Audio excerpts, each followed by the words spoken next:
Hey, hello, and welcome to our USWNT recap live show. Spoiler alert, we've got a United States Women's National Team victory to chat about. I'm running point today, Sandra Herrera alongside Darian Jenkins. Darian, how you doing tonight? I'm good. I'm much better that the US came back and put this game to bed 3-1. I'm All saying we hail Emma Sears. Shout out. I'm saying we're gonna talk all about it. We're gonna break everything down that happened in tonight's friendly against Iceland. They kicked off in Geodis Park in Nashville, Tennessee. But before we really take a deep dive into everything, thank you everyone for joining us as always on Attacking Third. Whether you're live with us here right now on YouTube or watching us via the Golasso Network or listening as a podcast, we appreciate you so much being here with us. Because look, we want to keep the good vibes rolling here. We want to talk about all things USWNT. And we also want to talk about like some new debuts. Like those just keep Mhm. happening as well. You know, there's gonna be a lot of fun stuff to talk about. What are maybe your two quick takeaways from this game before we take deep dives, Darian? The playing out of the two back wasn't great. The build out with the two was not great, but I loved the three. I loved the two up top. I want to see more of that formation change because we predicted this. We both said we wanted to see more of that uh two up top with wing backs and see what the US can do. Yeah, for sure. I'm here for that. It was good. It wasn't great. And sometimes, guess what? You Good is just fine. Good is just fine. That's what got the win. And you know what? It's kind of cool because it's just like we have this international window where it's the celebration tour. So it's not just the two friendlies that we're getting in a window. There's going to be a third. So it's like, let's talk about things in a way in which we're going to like spin it forward and Mhm. potentially go ahead and talk about what they did during these first two games. And then now they're going to have one against Argentina. So there's still like this extra layer to tack on for us. But we're going to chat about it all, of course. Like we're going to talk about the game that happened tonight, maybe some differences that we saw from game one against Iceland to game two against Iceland. And of course, we're going to let everybody know what else we want to continue to see moving forward against Argentina. But I'm feeling good. I'm not going to lie, though. There was maybe a moment or two in the game, Darren, where I was a little scared. I was like, it's a little too spooky season for me right now. Because they're keeping it interesting. They wanted it to be a suspense. This wasn't a horror, it was a suspense, a little bit of a thriller. it was one of the not so spooky ones, the ones you could Yeah. tolerate. I love it. Look, But you're if gonna have you're just anxiety for, like, 90 minutes. Yeah, at least it wasn't a full 90. We'll talk true. about definitely that first 30 minutes though, for sure, because that's what I'm referring to. But we're gonna get into it. Thanks again, everybody, for joining us. We'll be right back.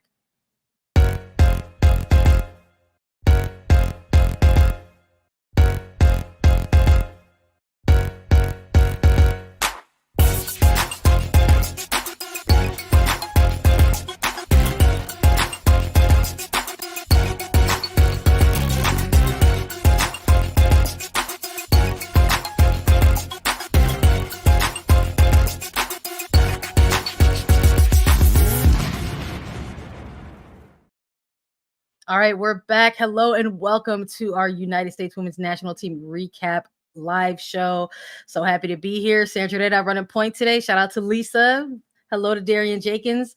You and I are gonna take everyone through everything in match two against Iceland. Thank you everybody for joining us. If you're watching on YouTube or if you're joining us on the Golasso Network, the United States Women's National Team. Here's your spoiler alert: defeated Iceland once again, 3-1 scoreline. We're getting repetitious here, but we'll talk about it. And I think the way to start, Darian, is we've got to get first reactions to this starting 11. Coming off of a game one where we saw some of the celebrations kick off as expected. We knew going into this international window that a chunk of the Olympic roster was part of this 26 player list that Emma Hayes went ahead and named for this particular window. And of course, we got to see a lot of the regular starters from that Olympic Games. So when this starting 11 dropped, let's just run through it really, really quickly for everyone in case you're just catching up. It was Casey Murphy in net, Casey Kruger, Emily Sams, Emily Sonnet, Jenna Neishwanger rounding out the back line, Sam Coffey, Corbin Aller, Olivia Moultrie, Yasmin Ryan, Mel Swanson, and Jaden Shaw getting the starts tonight against Iceland in game 2. Darian, first impressions when you saw the names drop? I was excited. This is a totally different lineup than honestly I expected Emma Hayes to put out, but she likes to surprise us every single game. I'm kind of getting that rhythm from her. Yep. But I like this. I was excited to see which partnerships and relationships maybe Emma Hayes and these players have developed in camp, how people are clicking. I mean, these are especially the front line, in my opinion, is a very different type of threat.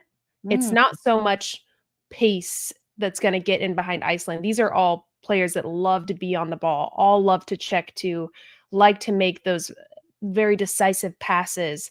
It wasn't so much having to making Iceland respect their speed and behind, which these players are fast, but it's not their actual game that they rely on so much. So I thought this is going to be a totally different look against Iceland. I don't know if Iceland will be prepared for it, but came out Iceland actually was a little bit more prepared for that for the US to play in front of their back line. But I like it. I think we saw some relationships flourish, some relationships where I don't know if a couple players playing together in similar positions worked out because it became a mhm. little predictable and a little stale. But I like this. I think this is the beginning of another layer that the US has going into matches where teams can match pace in the back line and you have to play in front of them. I think this is more of a lineup that we would see moving forward. But what were your thoughts when you saw this lineup, Sandra? Gotta say pretty similarly, just to piggyback off of what you said. I mean, look, Emma Hayes, woman of her word, right? She said we were going to Mhm. see player rotation throughout this international window. She mentioned that she didn't really see some players exceeding 90 minutes. Maybe that changed a little bit tonight because the celebrations are still going, right? So Yep. tonight they celebrated Mel Swanson and honored her 100 cap. She was rocking the captain's armband out there.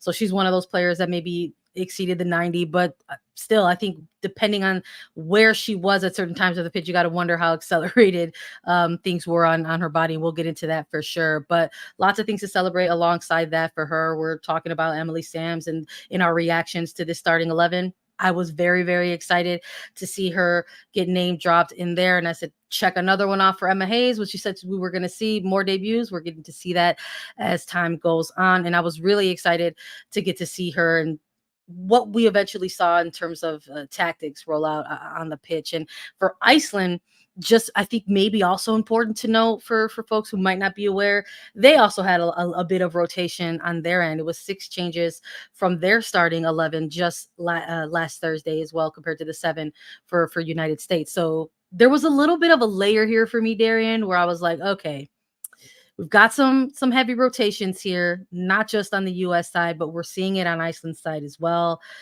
Maybe there's going to be some long stretches of this first half, or maybe not going to be so much of a chess match, maybe not even cagey, but there's definitely going to be those moments of just like figuring each other out. And Yep. I'm not even meaning going head to head within each Yes. other's schemes. Is that what you were picking up on to start this game? I kind of figured that would be the case because it's almost like a preseason game. You're even less than that because you haven't had all the time to train together that you normally have to pick up each other's tendencies. These are just players that, for the majority, have played against each other in the NWSL season. I figured it was going to be a little bit choppy, a little bit sloppy, really difficult to find rhythm, which just happens when you have new personnel on the pitch. You're trying to figure out each other's tendencies, what tempo you're running in, types of runs you like to make, where you want the ball. Body positioning with the national team is completely different than when you're with an NWSL team, and speed of play. That is something I actually wrote down before the match. With the new players coming in, maybe just getting their first start, some getting their debuts, how are they going to get accustomed to the Hayes speed of play? That is the biggest difference, I think, from the old women's national team era to this one, is how quickly everybody moves the ball, the rotations, the fluidity between players and their positionings. And I think that in the first like 30, 35 minutes, we really saw that take hold of, oh shit, this is quick. I don't have time. And it's Yeah. not because Iceland was applying the pressure. I think the players that have been on the national team were applying that pressure, like a Mouse Swanson, Yep. which I love to see with that captain's armband. Yeah, 100%. It's the energy, right, that you wanna see if someone's out there rocking that armband. I mean, look, the captaincy and the 100 cap celebration for Swanson, Emily Sams getting this first start. We saw Casey Murphy getting, just a 3rd start, I think, in 2024. We're just having some fun here and catching everybody up. They also did the retirement celebration at halftime for Kelly O'Hara, as well as she, announced earlier, this year in May, that she was gonna step away from the game. And something else just kind of funny to toss in there. Emma Hayes is still getting acclimated to being USWNT head coach, because she said she found out what a honky tonk was. And so I was like, you know what? I'm gonna ask Darian. I'm like, Darian, do you know what a honky tonk is? Do you have I experience? I actually don't. Is that some sort of dance? I know it's like a song. Break it down in the chat, y'all, if you know firsthand what a honky tonk is. But for my understanding, honky tonk is, I thought it was like a genre of music, but it's also like adjacent to like just being a spot to go kick it, essentially, for said Oh, type that's of funny. music. I had a feeling I should have looked it up because I saw that everywhere on social media, and I was like, I don't even know what a honky tonk is, and I'm freaking American. But that is funny. You learn something new every day. Yeah, absolutely. I thought that was a little bit funny for her to go ahead and mention that. Shout out to our producer letting us know the definition of honky tonk. Mark saying that honky tonk is either a bar that provides country music for the entertainment of its patrons, or the style of music played in such establishment. So shout out to the definition there. I would like to look. I don't know who's got the video of Emma Hayes getting down to honky tonk or in a honky tonk, but like, look, let us know. Someone find that and go ahead and put it out there. But just as we're getting these reactions to the starting 11s, I want to go back to what I mentioned about Casey Murphy's just 3rd start in 2024. We're almost at the end of the year here. So we wanted to see this rotation. I know I wanted to see this rotation. Yep. We also have to give a little bit of a shout out to Jane Campbell, who's no longer available in this camp. Manny Hawk coming in as well. Did that maybe raise a flag for you at all of nerves, Darian? Just because it's just like, hey, we're getting some things, some shakeups here in the back line. Maybe that can open some gaps up for Iceland. It's tough because I mean, I've never played goalkeeper, but I know Casey. She's been a goalkeeper on my team when I was with Rain and in national team camps, actually. And she is a solid goalkeeper. She's a great shot stopper. She is great at playing out of the back. I think she's gotten so much better with her feet. There's a lot of confidence that comes with that. But again, it's that unfamiliarity of playing with players in front of you. You're not used to yelling at, you're not used to their tendencies. Maybe with Emily Sonnet, she's a little bit more familiar with, because Sonnet has played in that back line in a more consistent way, or at least been part of the team in a more consistent way than most of the other players. Well, yeah, that were on the pitch at that point.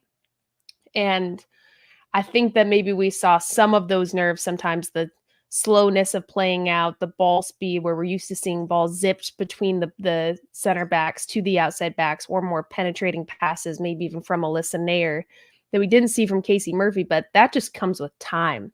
And these are the moments where you have to give a player like Casey Murphy those minutes to get that confidence, to get those shaky moments out of her system, because she's going to overcome it. There's a reason she's on this national team. There's a reason why she's been so constant on this national team with call-ups and has been the number 2 for the last 2 years.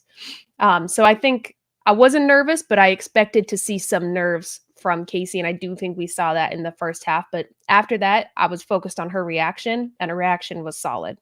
Yeah, we're gonna get into it for sure. Stick with us. We're gonna break down the first half and some of our thoughts of the performances tonight. Stay tuned.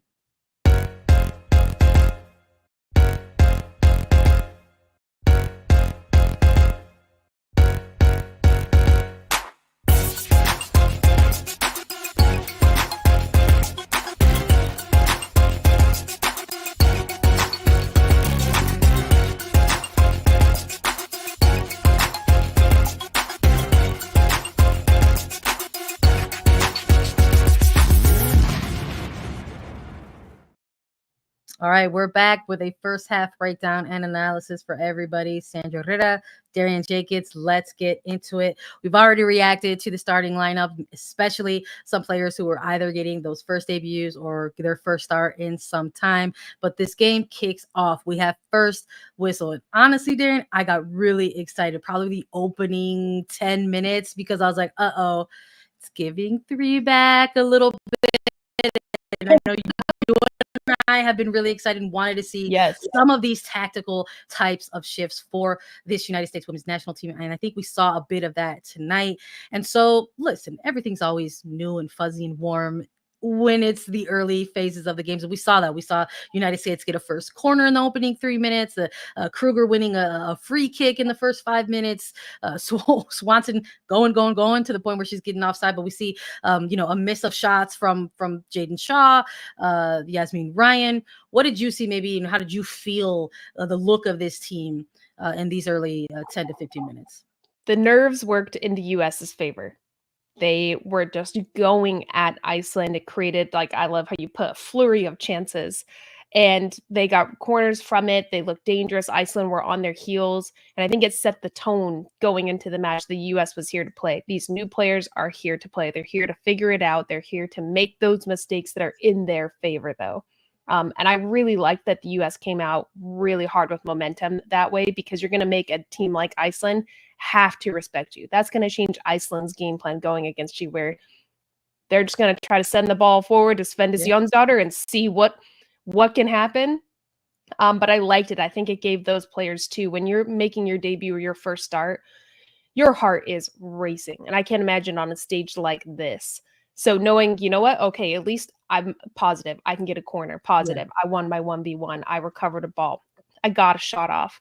Those are huge markers of good vibes, good feeling, confidence going into the rest of the match. So I like this start from the U.S. What about you, Sandra? Yeah, same. Look, I texted you immediately. You're right. I'm putting it in our notes. I was like, oh my God, it's giving three back. Like, I felt like you and I manifested that together, right? Or even with Lisa too, like the power of three, right? I'm like, yes, let's go. So I was very excited to see that. And it just felt like really early on, maybe, just maybe, it was going to be one of these were going to get in, right? Or they were going to get in a dangerous scenario where they would find one early in the back of the net. Because that's the other thing. You want to see them build on that first game that they just had prior against Iceland, where we saw, again, it took them a little bit of time to kind of get things going and get things clicking. But you mentioned the flurry of shots that I mentioned earlier that excited me. Iceland has showed us in that first game that they're no strangers to maybe snatching some waves of possession themselves, like the possession arrow, the momentum arrow kind of trending in their favor. And even though the United States kind of came out and had this strong 10 to 11 minute window to kind of say, hey, we're here to play, set this tempo, Iceland stole a little bit of that back for about a 5 or 6 minute stretch. They won a couple of free kicks of their own, but it was short-lived. We saw the United States kind of take that back, and we saw some free kicks won in their favor by Shaw, by Moultrie, by Neishwanger, and it sort of felt like, okay, even though there's this rotation, even though there's a little bit of newness here tactically or formationally, these are players that want to get out there and get the job done. But this goal that we feel like maybe is going to come never arrives, Darian, and the opening goal eventually makes its way in the first half, but it's just after the half-hour mark for Iceland. Talk about stealing back some of the momentum, because even though the United States steal it back and go again, Iceland just just enough to disrupt some of the United States momentum, take it back, win some free kicks and a corner kick of their own, and in the 31st minute, go ahead and get the opening goal in this game. And it's the first time in the Emma Hayes era that this United States women's national team side find themselves playing from behind. What did you want to see after they conceded that goal? Well, Iceland only scores bangers, I'm learning. Yep. But from distance, and Olympico, yep. That's on Casey Murphy. Guys, Casey Murphy is tall. I think Casey's 6'2". Yes, I think her footing was wrong. She jumped a little bit too early. Her timing was off. That happens. It happens to every goalkeeper at every level. I like that it happened in a game like this where, hey, let's see how you overcome this. Let's see how the team rallies around you. What's the US's response? Because that can happen at a World Cup final. What are you going to do now? And I like the attitude that came after the goal. I think things shifted around. The US applied that pressure again. They gained momentum back. Casey Murphy wasn't in her head. Maybe she was, but it didn't give that energy. She was still up high, playing balls out in between the center backs, playing way off of her line.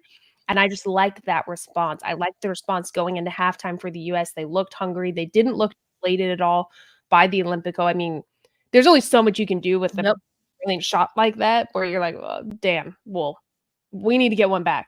I think that's the response that we saw, but I think that's a big marker of growth for this team, especially with debutantes on it, players getting their first start, having that US mentality and that attitude, wearing that badge that we're not worried. It's gonna come. And I think that's the energy that came after they conceded.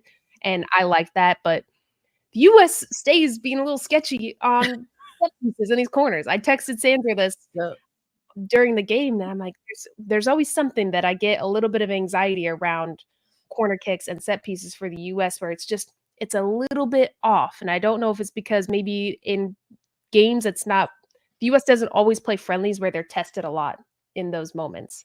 And I like that Iceland did test them. And yes, it was an Olympico. It was a brilliant corner shot, whatever you gotta give props where props are due. You have to give props. I think Willem's daughter is the name of the player that served it in.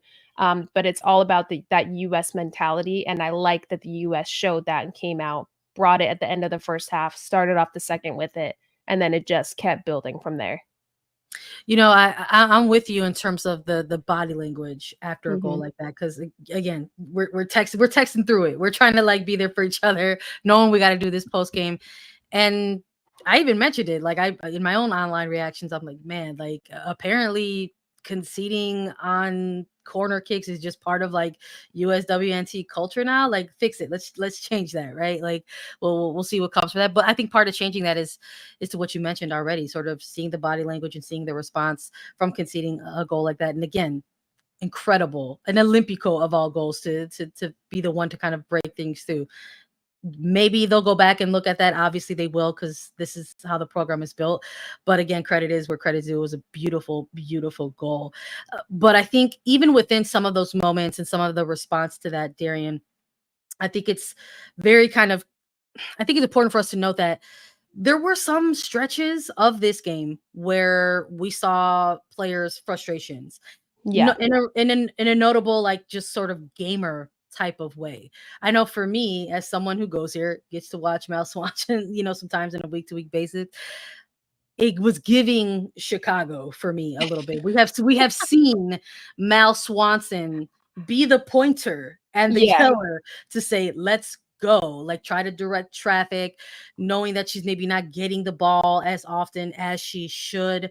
So for me, that it tapped into that was for me. I was like, oh no, I was like, we're seeing a little bit of maybe what she demands more from her teammates in NWSL. We're maybe starting to see that in stretches of this game because of, again, newness, new things, making those sort of adjustments. I believe Emma Hayes, even in the last game, referred to that rustiness, to sort of shake things off. And I know in that middle third, which we talk about pretty often, we were looking for players to kind of make those connections. And if you're a midfielder and you're not getting it to Mel Swanson, she's letting you know. So I'm not going to lie. I actually appreciated seeing some of that too. You want to see that sort of vocal leadership, I think. Yeah, you want to have a player on the pitch that has that bite, that's there to hold everyone accountable. Because Swanson's about to hold herself accountable. We know this. One of the best players in the world. But you know who I liked that surprised me, that was kind of barking at people a little bit? Jenna Neiswanger. I want to see the heat maps of those two players, because especially the end of the first half, they were all over the pitch. Jenna Neiswanger was she was at the right back position at one point, playing right forward. Swanson was at the 6, and then they both kind of rotated. Jenna Neiswanger went over to the left. Swanson was then at the 10 position. These are two players that, hey, if you're not giving them the ball, if they're not getting touches, they're not able to combine with each other, something's wrong. We're not moving the ball quick enough. And I think that's what we saw. I mean, even you can read the lips of the players sometimes, and Swanson's like, move the ball quicker. It has to be quicker. I'm like, hell yeah. Yeah. Somebody needs to set that tempo that's not Emma Hayes on the sideline or Lindsey Horan when she's not starting or gets limited minutes. So I like that we're seeing that from other players, that mentality, that attitude is still there where, hey, the standard's here, we're not there. Let's get it together. And second half proved it so. No, for sure. And we're going to get more into that and some of those players that you just mentioned. Stick with us. We'll be back after a quick break.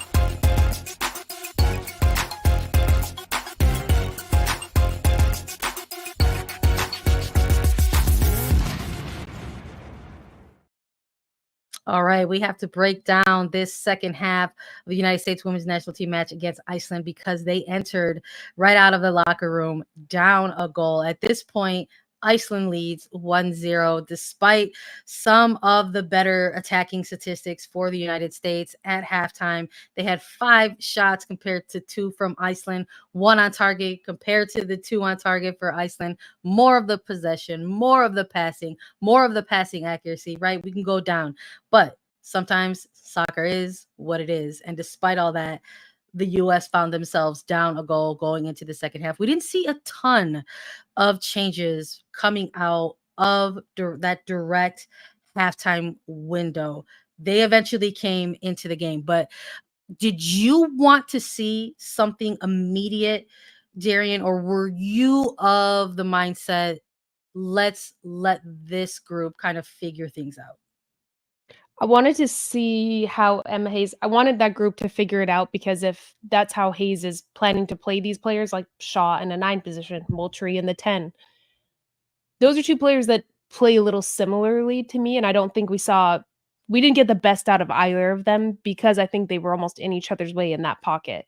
We also didn't see Yasmin Ryan really going 1v1 and kind of using the creativity and the freedom that she plays with Gotham. We didn't really get to see that, which I'm sure that comes down to nerves. I mean, how overwhelming it is to learn a new system. So I wanted to see those same players come out in the second half and at least get like 10, 15 minutes. Just say, hey, let go of everything. Go back to what makes you the player that got you here. Let's see it. And let's try to turn Iceland around. We're all playing in front of them way too much. Let's play some long balls. Let's try to stretch them. Let's switch the point of attack quickly because that worked in the last game. As soon as the U.S. started to switch the ball, move it a little quicker, the game opened up and then goals started just coming. Yeah, absolutely. And I wanted to see those players get that confidence, and not many of them got the chance to go into the second half with it. No, look, there's only so many. Look, thank God for the friendlies because you get a handful of the substitutions, but we only saw a trio at half, and then 3 later on. We saw Alyssa Thompson come in, we saw Lindsey Horan come in, Emily Fox came in, Neiswanger, Coffee, and Moultrie out. And I'm not gonna lie, there was a moment like during that window, I was like, yes, Alyssa Thompson. Okay, Yeah, awesome. Okay, cool. Lindsey Horan coming in, but that meant Neiswanger coming off and Coffee coming off. And I had a moment, I was like, goodness, I'm like, what are they going to do without Sam Coffee on the pitch? I did have a little bit of that kind of halftime, slight panic just because Coffee and who she is and just how kind of rapidly her profile has elevated on this U.S. women's national team. Like we saw it in the Olympics. She became that, oh no, they cannot lose her caliber player, which is, yes, a very high compliment. But at the same time, when you're looking at the pool, you're like, hold on a second here. Like, let's not go down this road again. It's also, it's giving Julie Ertz and the previous era, right? We don't want to get into that. But I did have that moment because that is how impactful Sam Coffee can be for this team. But the subs that came in initially at the halftime kind of they shook some things up a little bit. It's like they said, we're here to go get it. And I liked it. I know Alyssa Thompson played extended minutes the match prior, but I thought that was one of the substitutions that was the correct substitutions to kind of start off that second half. No, I totally agree. I think, again, the U.S. was playing in the first half so much in front of Iceland and not threatening in behind. And we have some hella fast players that play on the U.S. women's national team. let's see Iceland have to respect them. And then you can play into those pockets. Then the Moultries and the Shaws, I think, open up when they have a little bit of space where they can start threading balls through and they can combine. But credit to Iceland because they did a good job in the first half. But it was the chess move that Emma Hayes needed to make by putting Alyssa Thompson in there. I liked Swanson dropping into more of that false 9-10 position. I thought that that was really good for her and opened things up a little bit more. But them having to respect Alyssa Thompson, I mean, Iceland had PTSD from the last match of her going 1v1 and just chasing everybody down. And let alone her defensive work rate, I think, is impeccable. She was pickpocketing everybody on Iceland anytime it was on her side. So I wish that there was, I think now seeing this, I would expect Emma Hayes to have that pace the player in the front line while also having the hold-up player that is a Jaden Shaw and Olivia Moultrie if she's going to put them on at the same time. There has to be some counterbalance to those two styles of play that isn't so one-dimensional going into the attack that makes whoever they're playing against backline have to respect that. So I did like Alyssa Thompson coming in also because Homegirl's in such good form right now. So dangerous. She hit the post. I know we're going to get into it, but yeah, no, I mean, that's part of it, right? You know, even if it's a post shot, it's like these are the things that get the team cooking. And I also, not only did I like that particular move to start the half, I like that perhaps just maybe the coaching staff told the team, like, these are the changes we're making. You got 10 minutes to get it together because we see a more influx of substitutions come in. So they were given their tasks, they were given their roles, they were given a timeline as well. Because in the 55th minute, we start to see more players come in. Lynn Williams, it ended up being the Lynn Williams show. We'll talk about it. And Emma Sears coming into this match, another debut for the U.S. Women's National Team. Yasmin Ryan and Jaden Shaw come out. We're talking about players who changed the game. I think these are the two. I think I would also argue that Emily Sams, that those trio of players had incredible performances tonight. Oh, yeah. Well, we have to give some love to Emily Sams because Svenda's Jonsdottir, everybody, is, for those that don't watch her, she's insanely fast. She's great at 1v1s. She's a really good finisher. She's a threat across the front line in the Bundesliga with Wolfsburg. Emily Sams had her on lock. She just played so smart. I think we saw her not dive into tackles at all. She was playing off of reading what Svenda Jonsdottir was doing. She just slowed her down at moments where she knew cover was coming. Emily Sonnet, there's a play where it was a 1v1 and she just did enough where Sonnet and a couple other players were able to recover. I think her last-ditch tackles were impeccable.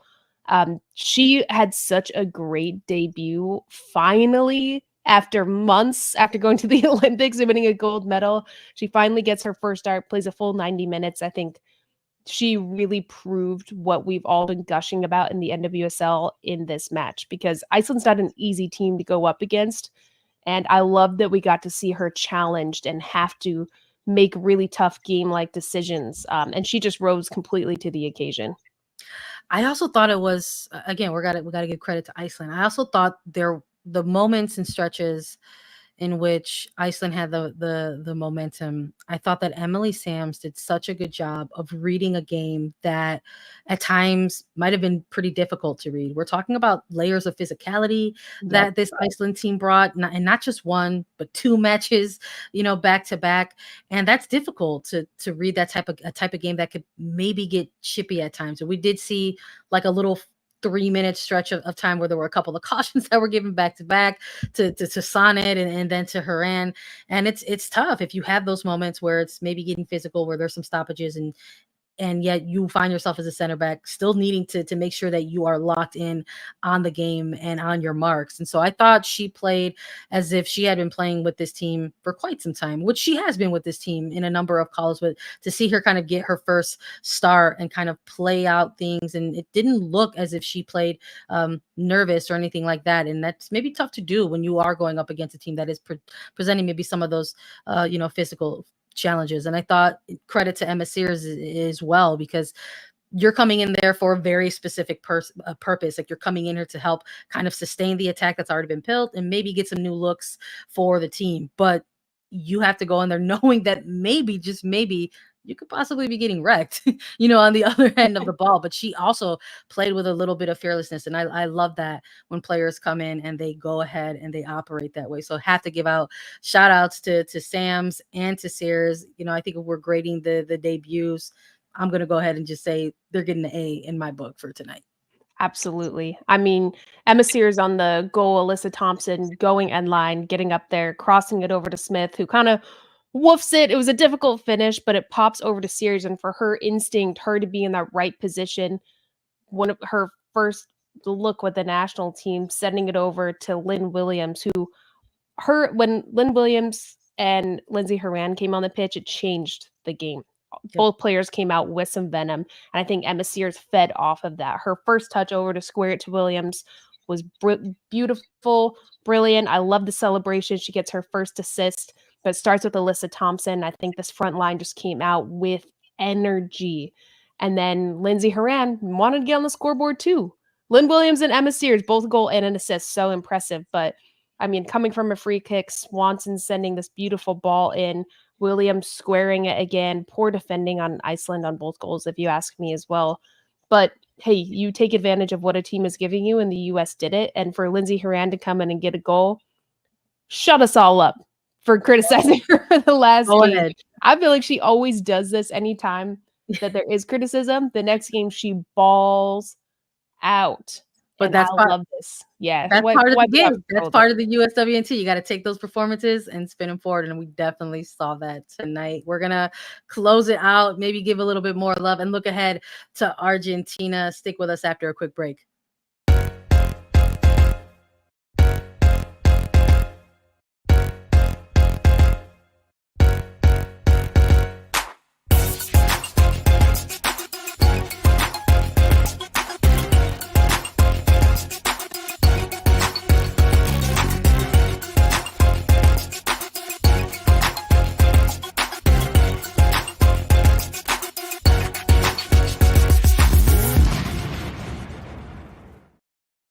All right, let's close it out. The United States women's national team defeat Iceland once again, a 3-1 scoreline, back-to-back wins for USA. This one come from behind win, so same but different in a little bit. Let's hit you with the final takeaways.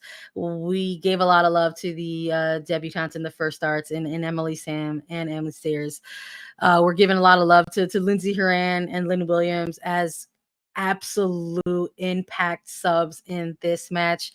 And in between, look, there was some good play from other players as well. If you have to narrow it down to just one, who is your player of the match for this game, Darian?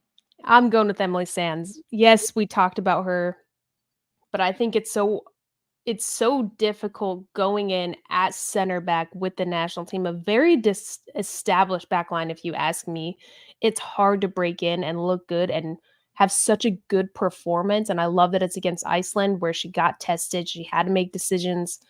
She had to make some last ditch tackles, and she did it all. She honestly did it all. I think the way the U.S. played maybe didn't help her so much with all the new personnel, didn't make it easy to play out of the back sometimes, to make those really decisive passes into the middle or into the final third that we see a lot of the times from Tierna Davidson or Naomi Girma. Emily, I think that's just going to come with her getting more minutes with the national team. But hell, I think she solidified that she's a competitor for one of those 2, maybe 3 center back positions moving forward with the U.S. But Sandra, if you had to pick someone, why is it also Emily Sams? No, I'm kidding. Who would you pick as your player? I listen. I feel you 100%. We love defenders here, right? We love goalkeepers, defenders. We always try to show them respect and some love on the show. I think if you're looking over the course of 90 minutes, yeah, 100% Emily Sams. But I think that was the beauty of this particular game, that there was maybe some of that disjointedness, that there was those adjustments and newness, that this team had to figure it out. And maybe this is a game where you are saying, okay, so this wasn't a full 90-minute performance, but it was so impactful that you got to give it to this player. And I think I'm going to go with Lynn Williams in this instance. I just thought she came out there with a level of tenacity that she's just been there before. She's a player because of that experience. You know what you can tell her as a coach, and trust that she'll go out there and execute. And I think that is probably one of the biggest assets of having a Lynn Williams on your roster. You're like, Lynn Williams, I know what she's about. I trust that she's going to go and execute, get out there and do it. And she absolutely did it in this game. Coming into the match in the 55th minute, you could just see the movement, the on ball, off ball. It was great stuff, talking about getting goals in the back and it's setting up others. They got the win because they came from behind, and it was because of the sort of the impact that these subs had off of the bench. So I'm going to go with Lynn Williams. I believe online I said we are all Lynn's daughters, and I believe that more so tonight. Shout out to Iceland. It's been really great going head to head and seeing how they performed against this team. Again, we want to give them a little bit of love as well, because I think when we hear coaches say that they want to have certain types of challenges in front of them, maybe we don't always see that in the history of this program. We can maybe go back in time and look through various eras and in coaching eras and say there were friendlies here where really how much was gained from going up against so-and-so opposition. But now, as we're sort of post 2023 World Cup and now post 2024 Olympics, we can feel it. It's a tangible thing in which programs are moving in different directions, improving in different directions. And for this Iceland team, I thought they presented some pretty good tests and challenges for this Emma Hayes coached national team.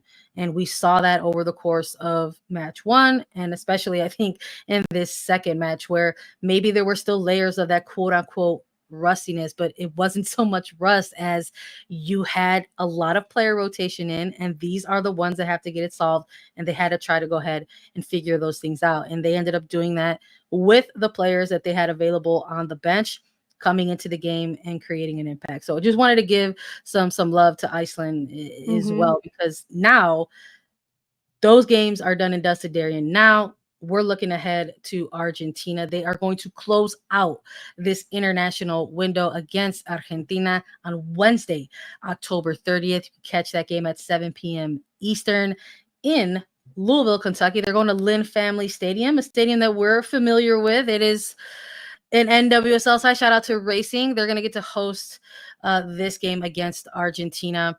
What do you want to see next from this U.S. women's national team after these two games that we just saw against Iceland? I believe we saw some growth in the personnel that needs to be on the pitch that that give something different. So I don't know if Shawn Moultrie at the 9-10 is the most ideal or sets both of those players up to get the best out of them. I want to see Emma Sears get a start in Louisville. Yeah. How epic would that be? I want to see Ashley Sanchez get some minutes in this match. I hope she plays a full 90 with this national team, and we get to see her really beat her creativity and confidence that she's gained being with the courage onto the pitch with the national team. I want to see more Alyssa Thompson. I just want to build on this very fluid attack that we saw from the Olympics. Now the third game going into these friendlies be put into place. I want to see them build on that. It's difficult to do when you have so many different players coming in, and there's all these nerves and these new tactics you're learning and different personalities and tendencies. Now's the time where it's like, okay, now we start to build on this. So I'm looking forward to that. I want to see, I know you do too, more of a 3-back. Let's start in the 3-back. Let's see what this looks like. It's the money. We know it. The US, whenever you're down, that's something that you can rely on to send numbers forward and see how they do. But I just want to keep seeing the confidence build with this team, because damn, is there so much depth to this national team, and we're just scratching the surface of players that can get called up, are going to improve even well after this camp from everything they've learned. But I'm looking forward to seeing it all culminate against Argentina. But what are you most looking forward to, or maybe what are some players you want to see more of in the next match? Yeah, I'm with you. I want to see the coaching continue. I want to see those different types of formations. I'm with you. We're still trying to manifest the 3-back. Will we finally get to see the Yasmin Ryan wingback experiment that you've launched out into the universe? Well, because I haven't been able to stop thinking about it since you mentioned it. But full stop. I need to see Ashley Sanchez get a start. I need to see her play in a starting 11 with this United States women's national team. She has been incredible for North Carolina Courage. And I think with this year's expanded playoff picture with 8 teams going to a postseason, that Courage side had enough skill and talent to find their way back to the postseason. Yes. But I absolutely believe that because of Ashley Sanchez's arrival to the Courage, they're heading to that postseason sneaky, sneaky good as a team that you are scared to go up against because they can absolutely either dominate a game or play spoiler if you find yourself as one of those top 4, maybe hosting type of seeds. And Ashley Sanchez and the performances that she's put together for the Courage this year are absolutely the type of performances that made her way back into this U.S. women's national team. She's kind of been absent post 2023 Olympics, or excuse me, 2023 World Cup. Can't be ignored anymore. So we got to see a start for Sanchez, and I want to go ahead and see that this is the only game left to do it. And I'm hopeful that because it's in Louisville, we'll get to see her combine a little bit with Emma Sears. I mean, Emma Sears got out there tonight against Iceland and had a huge chunk of minutes, but not a full start and not a full 90. So hopefully on the return leg home, maybe she'll be able to get that start and kind of get a little bit of some of that hometown love. So as far as the performances that we have seen overall for the players that are present, the 26 players that are present in this roster, will we see Mallinson? That's a player that we've yet to see. Will we see Mandy Hott get a start coming up in this final game against Argentina? There are players who are not in this camp, Darian, due to injury or otherwise. There's no Turner Davidson, there's no Trinity Rodman, there's no Crystal Dunn. What is a window like this like kind of signal for maybe players who are not in right now? It signals this is the opportunity to put it all on the table. That's why I loved Emma Sears' performance tonight, because she came in and just took her chances. She looked dangerous. She brought what she brings to the NWSL and didn't look like it shook her at all. And I think we saw other players be a little bit shaken, a little overwhelmed by the moment, which I get. But these are the camps where there's injuries in sport. There's always going to be an opportunity. Yeah. Yes, it sucks for those players that go down, but that is your opportunity. This is your time to take this by the reins and make a name for yourself. We need to see more of that from these players that are getting the chances that maybe wouldn't have been called in if this was a fully healthy roster from the Olympics. So players like a Yasmin Ryan, Ashley Sanchez, Alyssa Thompson, who I think has fully taken advantage of this opportunity. We need more of that going into this next game, because it's not often that there are these spaces open. And now that there are, come in and play bold. I hear you. I like that. That's a mic drop for sure. We'll see, because like we mentioned at the top of the hour, that this is a unique window and that it's the celebration tour. They're celebrating the gold medal win, and that there's a third game in the mix here. It's not just the typical international window where we've seen a couple of games and then they're back at it. So this is a third game that's getting tacked on. Who's going to be available, how they're going to be utilized is yet to be seen, and we will kind of take it from there. I'm sure after that game against Argentina, I might, want to touch on the fact of the players who aren't here, because we'll have 3 games to actually take a look at and see how some of the players perform versus some of the players who maybe aren't in action right now. So that's a wrap though for us tonight. Thank you everybody for joining us. Make sure that you like, subscribe, follow, and watch Attacking Third wherever you can. We've got our Golazo Network version of Attacking Third. Make sure you tune in on Monday for our studio show. We are going to continue this conversation around the United States women's national team with a recap and a reaction. We also are going to chat all things Summer Cup final and, of course, a general international window break update, because guess what? The United States aren't the only team that are playing a bunch of friendlies during the international window. So make sure you tune in to Monday's Golazo Network Attacking Third show. Thanks, everybody. Make sure you also follow Attacking Third wherever you get your podcast. Make sure to leave us a 5-star rating and review. We're available on youtube.com/Attacking Third, and you can catch us on the CBS Sports Golazo Network for all of your women's football coverage. For Sandra Herrera, Darian Jenkins, and our producer, Mark Seaman, this was Attacking Third.